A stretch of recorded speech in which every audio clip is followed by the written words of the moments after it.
오늘 같이 나눌 말씀은 사도행전 13장 21절부터 22절까지의 말씀입니다. 짧으니까 우리 한 목소리로 읽겠습니다.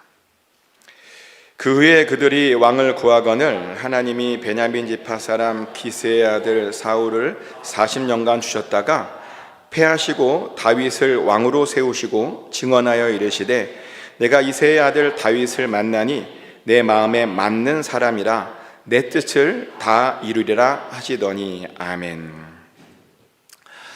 여러분들은 다윗의 이야기를 얼마까지 아십니까? 왜 이런 얘기를 하냐면 많은 사람들이 다윗의 이야기를 물어보면 대부분 골리앗 이야기 좀 하고 아니면 밧세바 이야기를 좀 하고 그냥 끝나버리기 때문입니다. 근데 다윗의 이야기에는 그런 이야기만 있는 것이 아닙니다. 사실 다윗은 구속사라는 관점에서 굉장히 중요한 위치를 차지하고 있습니다. 왜냐하면 예수님께서요 다윗의 자손이기 때문입니다. 마태복음 1장 1절 말씀이죠. 아브라함과 다윗의 자손 예수 그리스도의 계보라. 아멘. 신약 성경의 첫 번째 문장이요 예수님을 다윗의 자손이라고 선포하고 시작합니다.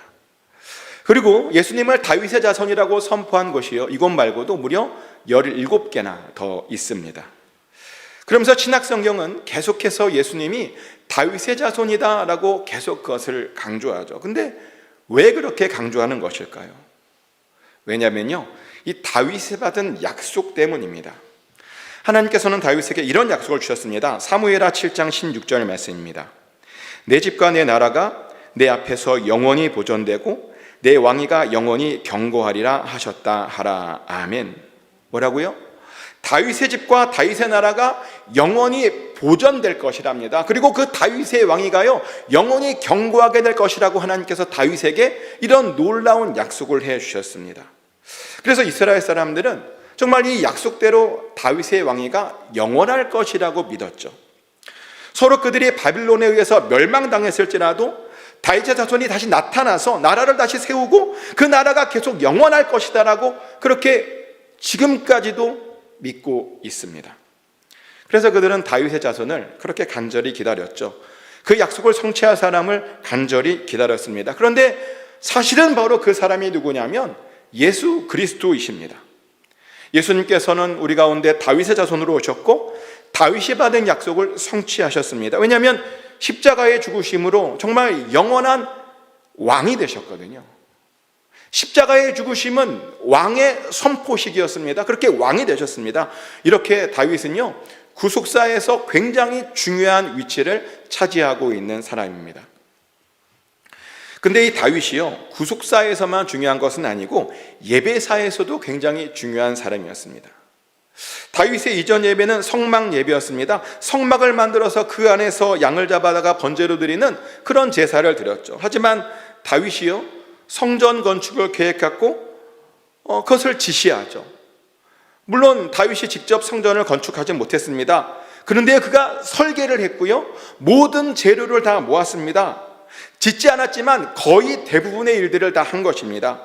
그리고 심지어요 성전에서 일할 사람들까지 미리 조직해 두기까지 했습니다. 특별히 연주하는 사람들과 그들이 연주할 악기들을 발명했고요 성가대를 조직했고 그들이 부를 시편을 작곡했습니다. 그러며 제사에요 찬양을 도입하기 시작했죠.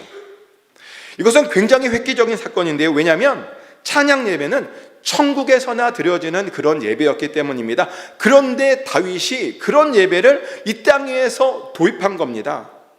다윗이요 이렇게 크게 쓰임 받았습니다. 근데 또 다윗이 더 대단한 건 뭐냐면 그가요 자신의 실수에 그냥 빠져 있는 것이 아니라 그 실수를 잘 극복해 냈다는 겁니다. 다윗의 삶을 쫓아가다 보면 다윗이 어마어마한 실수를 하게 되는 것을 보게 되죠. 밧세바를 취하고 거기까지 괜찮은데 그 남편을 살인교사했습니다. 또 하나님께서 하지 말라는 인구조사를 함으로 하나님의 뜻을 거역했죠. 그런데요 그런 잘못을 했는데 용서받았습니다. 어떻게 용서받았더니 자신의 죄를 전심으로 회개하고 통회하고 고백함으로 그렇게 회개함으로써 용서받았다는 겁니다. 그렇게요 다윗은 자신의 실수를 극복했습니다. 이것은 정말 대단한 것인데요. 왜냐하면 일반적으로 사람들을 보면 자신이 뭘 잘못했는지도 깨닫지 못하는 그런 사람들이 굉장히 많기 때문입니다. 회개해야 되는데요, 회개하지 못하는 사람들이 굉장히 많다는 겁니다. 그런데 다윗은 그렇게 하지 않았습니다. 모든 것들이 다 자신의 책임임을, 자신의 죄임을 깨닫고 그것을 고백했고 그랬더니 용서받았습니다. 그러다 보니까 이제 궁금해지는 겁니다. 아니, 도대체 다윗은 어떻게 그렇게 삶을 살 수 있었을까? 어떻게 그런 일을 할 수 있었을까? 그래서 오늘은요, 다윗과 관련된 그런 4가지 키워드를 가지고 그 다윗의 삶을 한번 추적해 보려고 합니다. 다윗과 관련된 첫 번째 키워드는 양입니다. 다윗은 한때 양떼를 치던 목자였죠. 그런데요, 다윗이 뭐라고 고백하냐면 자기가 목자가 아니라 자신은 양이다라고 이렇게 고백하죠. 시편 23편 1절부터 3절까지의 말씀입니다. 여호와는 나의 목자시니 내게 부족함이 없으리로다. 그가 나를 푸른 풀밭에 누이시며 쉴 만한 물가로 인도하시는도다. 내 영혼을 소생시키시며 자기 이름을 위하여 의의 길로 인도하시는도다. 아멘. 다윗이 고백하기를 하나님께서 자신의 목자랍니다. 그리고 나는 하나님의 양이랍니다. 그리고 그랬더니 자신에게는 부족함이 없답니다. 언제나 하나님께서 자신을 푸른 풀밭에 누이시며 쉴 만한 물가로 인도해 주신답니다. 이렇게 다윗은요, 자신을 하나님의 양이라고 고백했습니다. 근데 사실 전통적으로는요, 양이 누구냐면 하나님의 백성들을 말합니다. 그것은 예수님께서도 하신 말씀이죠. 마태복음에 보면 예수님께서 사람들을 보시고 뭐라고 말씀하시냐? 목자가 없어서 흩어진 양떼 같다라고 말을 합니다. 예수님께서 우리들을 양떼라고 표현하셨습니다. 그런데 왜 예수님께서는 우리들을 그렇게 양으로 표현하신 것일까요? 왜 또 다윗은 자신을 양으로 그렇게 고백한 것일까요? 그 이유는 양들에게만 있는 어떤 독특한 특성 때문입니다. 양들은요, 다른 동물과 다르게 시력이 좋지 못하대요. 그래서 자신을 잘 방어하지 못한답니다. 그래서 양들은 언제나 누군가의 보호를 받아야 되고 누군가의 인도를 받아야 된답니다. 그렇지 않으면요, 100% 상처를 입거나 아니면 길을 잃어서 다른 동물들에게 잡혀 먹히게 된답니다. 근데 우리들도 그래요. 우리 인간의 가장 큰 문제가 뭔지 아십니까? 우리 인간의 가장 큰 심각한 문제는 뭐냐면 우리도 역시 영적 시력들이 별로 좋지 않다는 겁니다. 그래서 아니, 하나님께서 이렇게 많이 말씀하셨는데도 그 말씀을 깨닫지 못합니다. 주변의 상황으로, 환경으로 말씀해 주셨는데도 그것이 하나님의 뜻인지 알지 못하고 분별하지 못하고 그냥 여전히 자기 소견에 오른 대로 자기 멋대로 살아간다는 겁니다. 그러다 보니까요, 보면 상처가 없는 사람들이 없어요. 사람들을 만나보면요, 다 저마다의 어떤 상처들이 있어 갖고요, 그 상처들로 끙끙 매며 살고 있다는 겁니다. 그리고 어떤 사람은 그 상처를 너무나 오래 두어서 그 상처가 가시로 변한 사람들도 있어요. 그래서 자기들에게 잘해주는 사람들까지 막 찔러버립니다. 자기를 도와주려고 하는 사람들에게까지 그냥 막 찔러버리며 서로 상처를 더 크게 주고받습니다. 그러다가 심할 때는 갈 길을 잃어버리고, 그래서 마침내 잘못된 길로 가다가 구원까지 받지 못하는 그런 사람들이요, 정말 우리 주변에 많다는 겁니다. 얼마나 안타까운 일인지 모릅니다. 그래서 우리는요, 양들처럼 하나님의 인도함을 받아야 됩니다. 하나님께 인도해달라고, 우리를 보호해달라고 그렇게 구하고 하나님만 의지해야 되는 겁니다. 그래야 우리가 안전한 길로 갈 수 있습니다. 그래야 우리가 푸른 풀밭에 누일 수 있고요, 그래야 우리가 쉴 만한 물가에 머물 수 있게 되는 겁니다. 꼭 하나님의 인도하심을 받기를 축복합니다. 아멘. 근데 양에게는요, 또 아주 독특한 특별한 미션이 있습니다. 구약시대의 양들에게는 모두 중요한 미션이 있었는데 뭐냐면요, 하나님께 바쳐져야 되는 미션이 있었습니다. 구약시대에는 양을 먹고 싶다고 이렇게 함부로 잡아먹을 수 없었습니다. 모든 양들은 반드시 하나님께 먼저 바쳐진 다음에 그 다음에 잡히는 겁니다. 그래서 모든 양들은 예외 없이 다 일단 하나님께 바쳐지게 되어 있었습니다. 하나님의 제물이라는 겁니다. 근데요, 우리들도 마찬가지입니다. 여러분들이 하나님의 제물인 것을 믿으시기 바랍니다. 우리의 삶은요, 하나님께 바쳐져야 되는 겁니다. 우리가 하나님께 살아있는 제물로 드려져야 되는 것입니다. 그것이 바로 양으로서의 마땅한 삶이죠. 다윗도요, 그것을 잘 알고 있었습니다. 자신이 양으로 하나님께 잘 드려져야 된다라고 하는 것을 잘 알았습니다. 그러다 보니까 다윗이요, 언제나 예배의 진심이었잖아요. 하나님께 예배 드리는 것을 거리낌 없고요, 부끄러워하지도 않았습니다. 유명한 일화가 있잖아요. 하나님 앞에서 춤을 추고 예배하다가 다윗의 옷이 벗겨졌어요.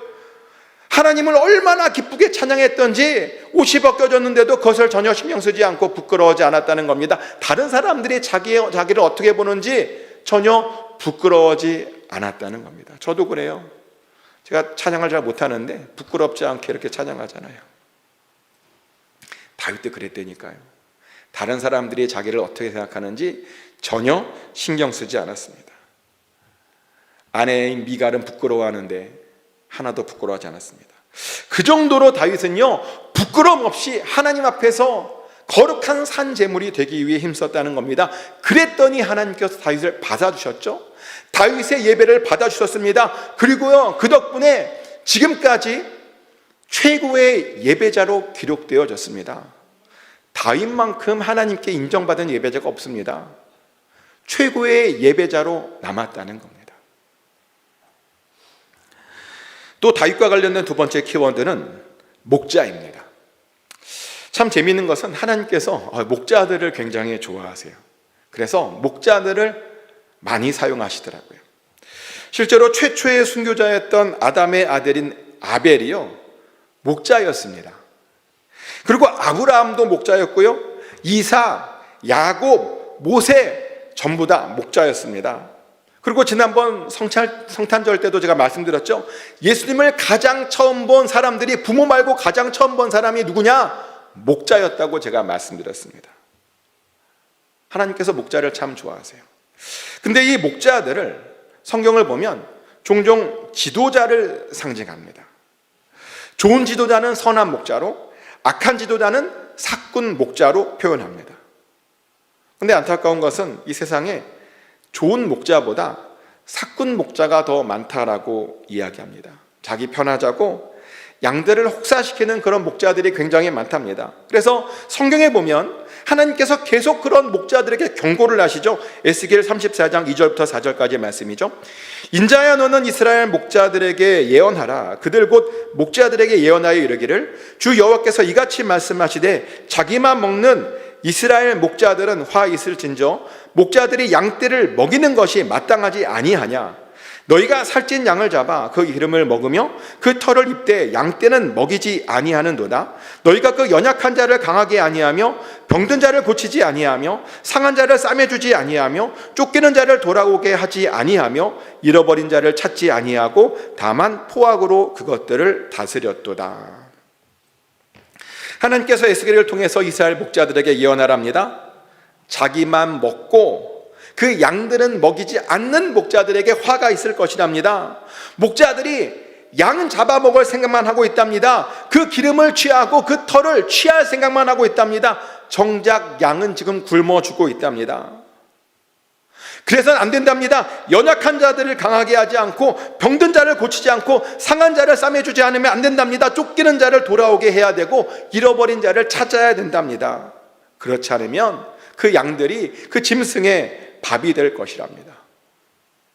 하나님께서는 에스겔을 통해서 이렇게 악한 사꾼 목자들에게 계속 경고했습니다.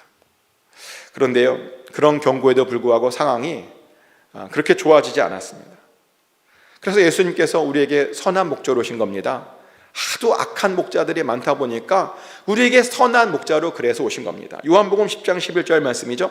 나는 선한 목자라, 선한 목자는 양들을 위하여 목숨을 버리거니와. 아멘.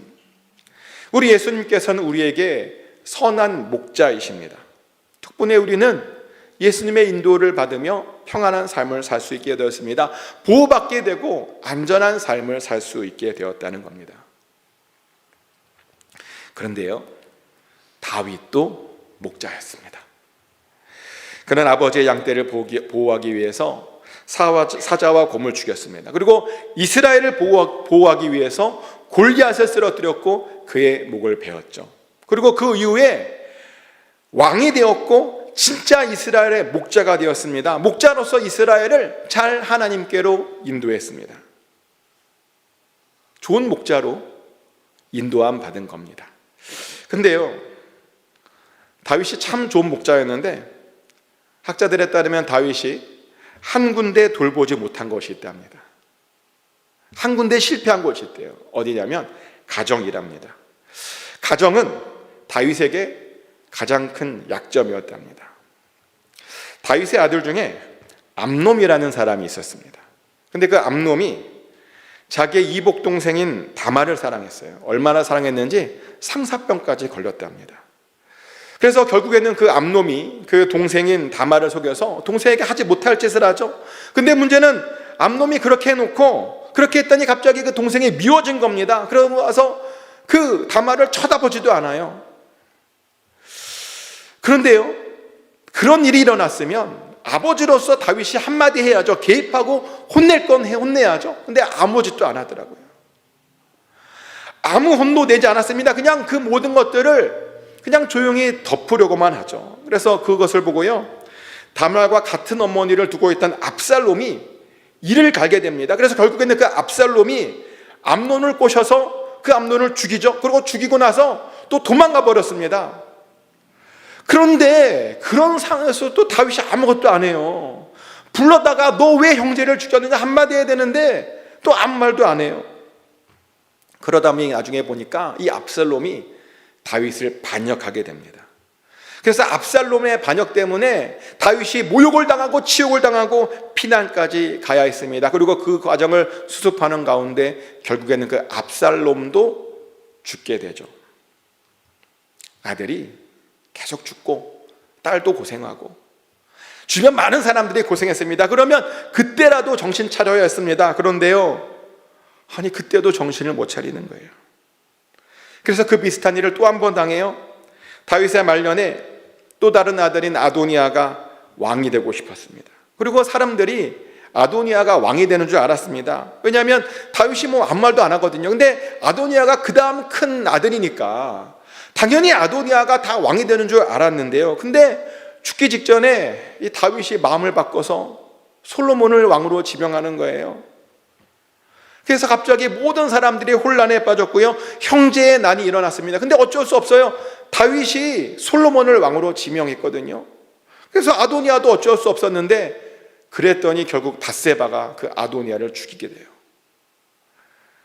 아들들이 또 한 번 싸우다가 또 다른 아들이 죽은 것입니다. 이렇게 그 자식들은 아버지 다윗 때문에 참 불운한 삶을 살아야 했습니다. 근데 왜냐? 자기의 가정을 잘 못 돌봤기 때문입니다. 이스라엘을 잘 다스렸을지 모르지만 가정은 잘 돌보지 못했기 때문입니다. 자녀들이 잘못했으면 정확하게 지적해야 되는데 그냥 덮으려고만 하고 혼내지 않고 우유부단하게 그렇게 처리했기 때문입니다. 그런데요, 자녀들은 그렇게 키우면 안 됩니다.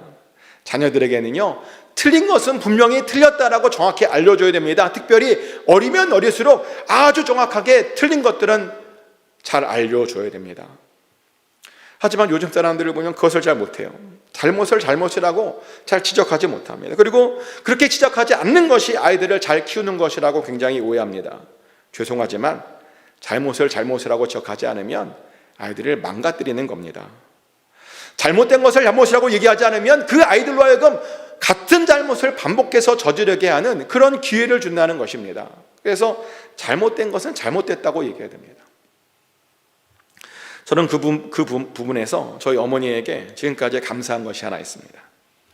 지금도 기억나는 아주 선명한 일이 하나 있는데요, 제가 한 5살, 6살 그때였는데, 아이들을 키워보신 분 아시겠지만 한 아이들이 5살, 6살이 되면 이제 슬슬 도둑질을 하기 시작해요. 그렇죠? 아닌가요? 그래요. 아무튼 저는 그랬어요. 뭐 갖고 싶은 게 많아지잖아요. 그래서 이제 부모는 안 사주고 안 주고, 그러니까 남의 것을 그냥 몰래 가져오는, 저는 그랬는데, 근데 그때 한참 어떤 집에 피아노를 열심히 배우러 다녔는데 그 집에 미국 돈들이 있는 거예요. 그 집이 이제 미국 이민을 준비하고 있는 가정이다 보니까 집에 미국 돈들을 좀 쌓아놨는데 얼마나 신기하든지 얼마나 좋아 보이든지 한국 돈도 아니고, 그래서 코인 몇 개를 몰래 집에 가져왔다가 어머니에게 걸렸습니다. 숨기지를 못했어요, 제가. 근데 어머니가 저를 얼마나 크게 혼내시는지 굉장히 많이 맞았고요. 근데 맞는 것으로 끝나지 않고 저를 쫓아내시면서 당장 그 피아노 선생님 집에 가서 돈 돌려주고 용서 빌고 사과하고 오라고, 각서받고 오라고, 이런 걸 시키는 거예요. 그 어린 나이에 얼마나 창피하고 그러든지. 그래서 그 일을 겪고 난 다음에요, 제가 두 번 다시 남의 것을 탐하지 않게 되는, 아무리 좋은 것을 봐도 제 것이 아니면 욕심 부리지 않는 그런 습관이 생겼습니다. 근데 그렇게 할 수 있었던 이유가 뭐냐? 어머니가요, 어렸을 때 강력하게 잘못된 것은 잘못됐다라고 크게 혼내주셨기 때문입니다. 근데 아이들은 그렇게 가르쳐야 됩니다. 잘못된 것은 잘못됐다고 정확하게 가르쳐 줘야 되는 겁니다. 근데 다윗은 그렇게 하지 못했습니다. 그랬더니 자식들이 서로를 죽이고 또 아버지에게 반역하는데도 어쩌지 못했다는 겁니다. 이스라엘의 목자로서는 잘 살았는데 아버지로서 잘 살지 못했다는 겁니다. 또 다윗과 관련된 세 번째 키워드는 마음입니다. 다윗은 하나님의 마음에 맞는 자라고 하는 그런 닉네임을 가지고 있었습니다. 그런데 그런 이야기는요, 언제부터 하나님께서 다윗을 그렇게 인정했냐면 사울왕 다음으로 다윗을 세우기로 결정할 때부터, 그때부터 다윗을 자신의 마음에 맞는 사람이다라고 그렇게 말을 합니다. 사무엘상 13장 14절 말씀이죠.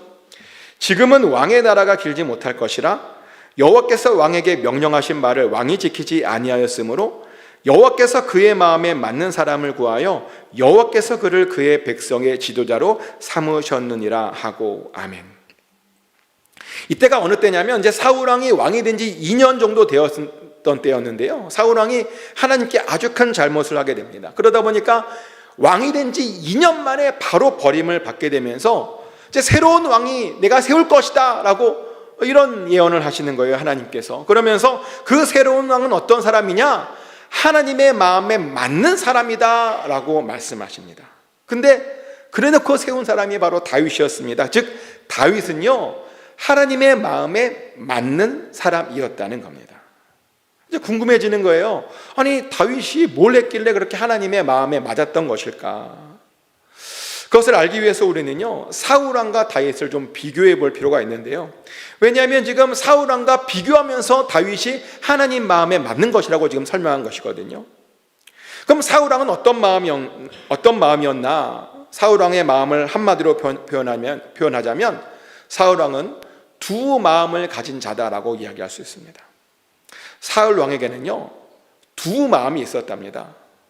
하나님께 순종하고 싶은 마음도 있었고요, 동시에 사람들도 기쁘게 하고 자신도 좀 즐기고 싶은 그런 마음이 있었답니다. 그렇게 이중적인 마음이 사울왕 안에 있었다는 겁니다. 그런데 다윗은 그렇지 않았답니다. 다윗의 마음 안에는요, 오직 하나님밖에 없었답니다. 자신을 기쁘게 하기보다 하나님을 기쁘시게 하는 일만 다윗이 관심이 있었다는 겁니다. 서로 그것이 자신을 위험하게 하는 일이어도 하나님께 영광이 된다면 그것을 기꺼이 감당해내는 그런 마음이 있었다는 겁니다. 그랬더니 하나님께서 다윗을 뭐라고 말씀하시냐면 내 마음에 맞는 사람이다 라고 그렇게 말씀해 주셨던 겁니다. 그래서요, 하나님과 마음이 맞으려면 한 마음만 품으면 됩니다. 오직 하나님의 영광만 생각하며 살면 되는 겁니다. 하지만 안타깝게도 많은 사람들이 그 한 마음을 품지 못합니다. 두 마음을 품다 보니까 삶 가운데 정함이 없습니다. 막 바람에 마구마구 흔들립니다. 하나님도 섬기고 싶고 세상 부귀영화도 누리고 싶다 보니까 그 사이를 왔다 갔다 갈팡질팡하며 너무 분주하고 바쁘고 혼란스러운 그런 삶을 산다는 겁니다. 그리고 그러다가 돌부리에 걸려 넘어져서 실패한 삶을 살게 된다는 겁니다. 두 마음 품으면요 성공할 수가 없습니다. 하나님께 인정받을 수 없습니다. 반드시 실패하게 됩니다. 그래서 하나님께서 원하시는 것이 뭐냐? 한 마음입니다. 한 마음. 여러분의 마음을 한번 돌아보십시오. 혹시 두 마음입니까? 한 마음입니까? 혹시라도 두 마음 사이에 갈팡질팡하고 있다면 빨리 마음을 한 마음으로 정하셔야 됩니다. 하나님의 영광만을 위해 살아야 됩니다. 그래야 하나님의 복을 누릴 수 있습니다. 그래야 정한 삶을 살 수 있다는 겁니다. 또 다윗과 관련된 네 번째 키워드는요, 물맷돌입니다. 이 물맷돌이라고 하는 키워드가 요즘 몇 년 전부터 기독교 안에 굉장히 핫한 키워드가 됐습니다. 몇 년 전에 분당 우리 교회를 섬기시는 이찬수 목사님께서 젊은 사역자들에게 이 물맷돌과 관련된 설교를 한번 한 적이 있거든요. 근데 그때 설교할 때 뭐라고 그랬냐면, 골리앗과 싸워 이길 물맷돌이 있느냐, 너희들이 있느냐, 그게 있어야 나가서 뭐라도 한다라고 그런 설교를 했습니다. 다윗은 하나님께 쓰임받기 전에 매일매일 물맷돌을 연습했답니다. 자신의 일상에게 맡겨진 그 양떼를 보호하기 위해서 물맷돌을 열심히 연습했고요, 그랬더니 그 물맷돌로 쓰임받았다는 겁니다. 그런데 사역자라면 그런 물맷돌이 있어야 된다는 겁니다. 그래서 그 이후에 젊은 사역자들 안에 자신만의 물맷돌을 만들자라고 하는 그런 운동이 생겼습니다. 근데 사실 이 물맷돌이요, 사역자들에게만 필요한 것이 아닙니다. 우리 모두에게는 다 물맷돌이 필요합니다. 하나님께 영광 돌릴 수 있는 어떤 그 일상의 그 어떤 것이 우리 삶 가운데 필요하다는 겁니다.